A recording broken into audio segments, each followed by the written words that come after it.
I think we still have the issues of race in this country that we need to continually discuss, but then I also think we have this new issue, socioeconomic issues, because now I feel like, you know, the wealthy always have a recourse. Let's say if that was a wealthy black teenager that was shot in a neighborhood in Florida, perhaps things would have been a little bit different with how fast Florida would have indicted, you know, George Zimmerman.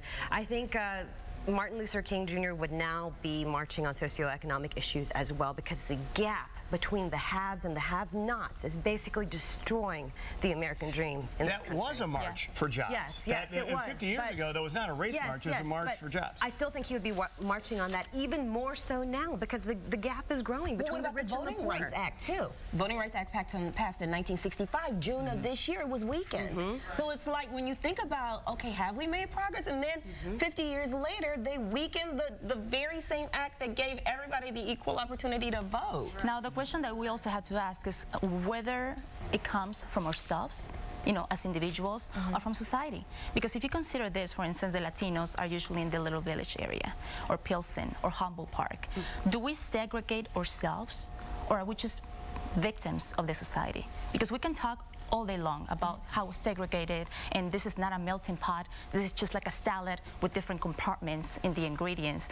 Are we really a melting pot? We are not. And are we actually contributing to that?